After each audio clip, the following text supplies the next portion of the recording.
The book of Luke, chapter 14. Jesus heals on the Sabbath.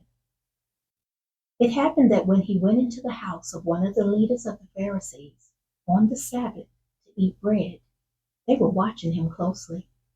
And there in front of him was a man suffering from edema. And Jesus responded and said to the lawyers and Pharisees, "Is it lawful to heal on the Sabbath or not?" But they kept silent. And he took hold of him and healed him and sent him away. And he said to them, "Which one of you will have a son or an ox fall into a well and will not immediately pull him out on the Sabbath day?" And they could offer no reply to this. Parable of the guests. Now he began telling a parable to the invited guests when he noticed how they had been picking out the places of honor at the table, saying to them, "Whenever you are invited by someone to a wedding feast, do not take the place of honor, for someone more distinguished than you may have been invited by him. And the one who invited you both will come and say to you, 'Give your place to this person.' And then in disgrace, you will proceed to occupy the last place. But whenever you are invited, go and take the last place, so that when the one who has invited you comes, he will say to you, 'Friend, move up higher.' Then you will have honor in the sight of all who are dining at the table with you. For everyone who exalts himself will be humbled, and the one who humbles himself will be exalted." Now he also went on to say to the one who had invited him, "Whenever you give a luncheon or a dinner, do not invite your friends, your brothers, your relatives, nor wealthy neighbors.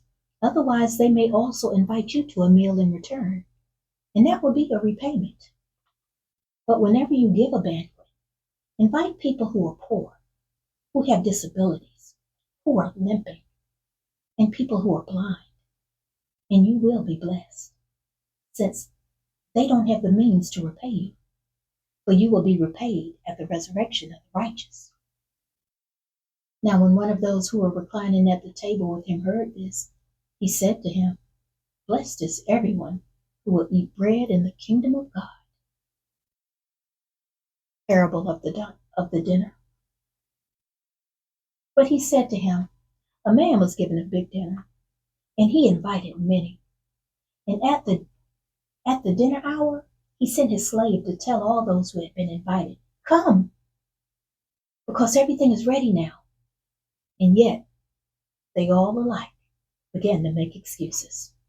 The first one said to him, 'I purchased a field and I need to go out and to look at it, so please consider me excused.' And another one said, 'I bought 5 yoke of oxen and I'm going to try them out. Please consider me excused.' And another one said, 'I took a woman as my wife, and for that reason I cannot come.' And the slave came back and reported this to his master. Then the head of the household became angry, and he said to his slave, 'Go out at once into the streets and lanes of the city and bring in here those who are poor, those with disabilities, those who are blind, and those who are limping.' And later the slave said, 'Master, what you commanded has been done, and still there is room.' And the master said to the slave, 'Go out into the roads and the hedges and press upon them to come in, so that my house will be filled. For I tell you, none of those men who were invited shall taste my dinner.'" Discipleship tested. Now large groups were going along with him, and he turned and said to them, "If anyone comes to me and does not hate his own father, mother, wife, children, brothers, sisters, yes, and even his own life, he cannot be my disciple.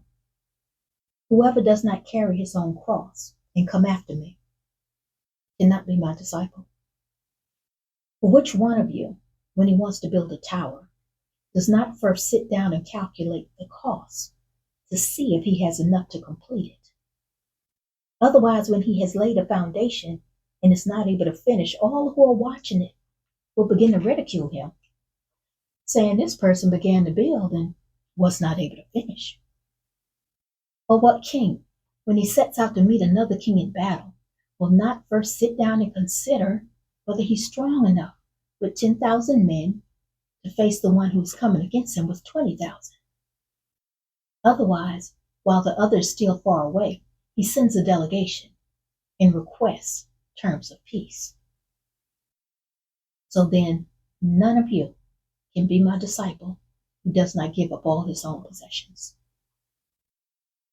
Therefore, salt is good, but if even salt has become tasteless, with what will it be seasoned?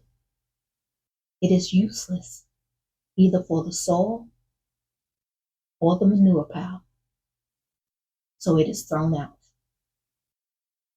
The one who has ears to hear, let him hear. This concludes the reading of the book of Luke, chapter 14.